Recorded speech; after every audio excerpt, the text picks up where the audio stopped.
พี่น้องเบิ่งเลยนี่พี่น้องมันคือลายแต่นี่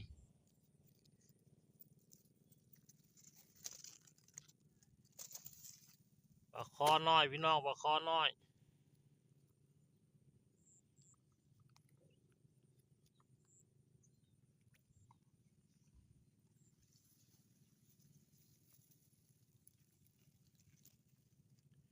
เห็นแต่ลูกมันแม่มันอยู่สายบัดนี้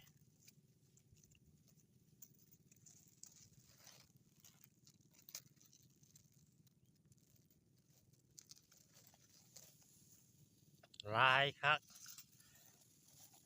เป็นเท่าได้ร้อยเป็นพันถึงเป็นโตพวกมันจักนี่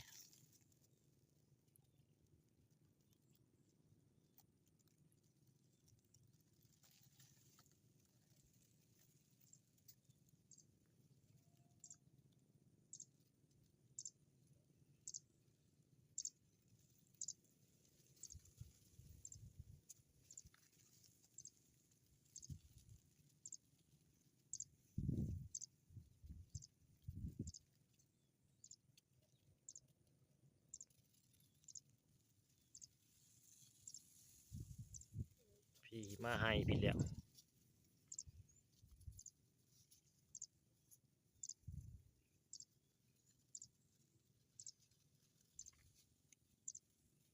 เนี่ยเมิดแล้ว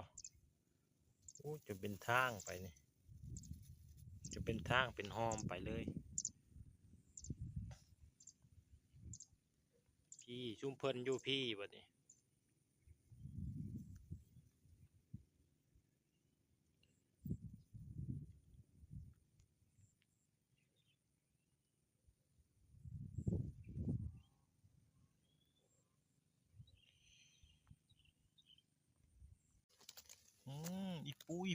อีปูกล้ามบักใหญ่เลยตัวนี้นี่ปูกล้ามใหญ่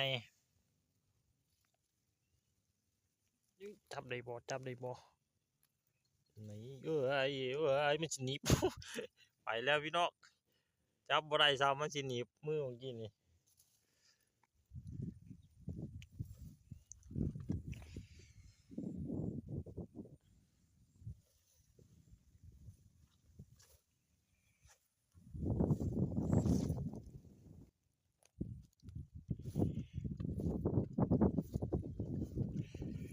มาเบิ่งจิบเบิ่งโตงเก่า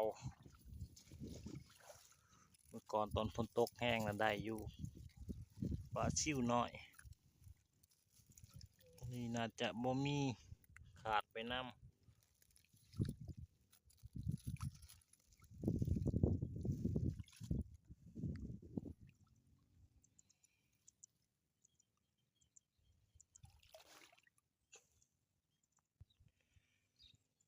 มองนี่สิมองบอลใส่โตงใส่จิบของเฮา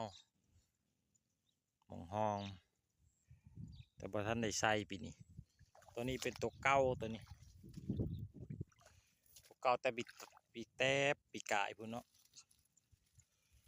จังน้อยมาใส่ตัวนี้ฝนตกลินจักหน้อยกำลังเฮ็ดกำลังยิบผาแยงผาล้าน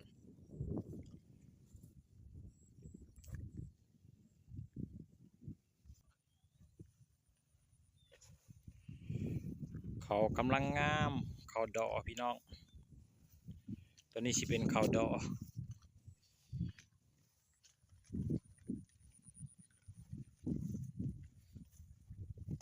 เริ่มกลมแล้วเริ่มกลมไก่ชิมาแล้วอีกบ่โดนกระม่านเลยเนี่ย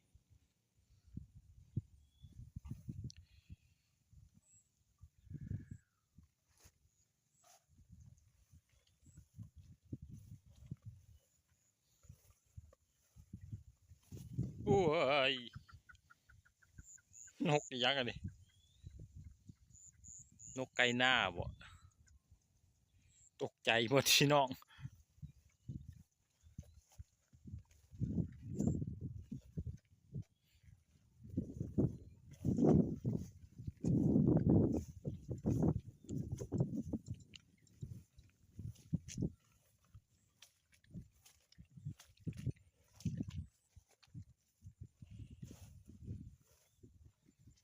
ให้นี่โคตรงามเลยให้นี่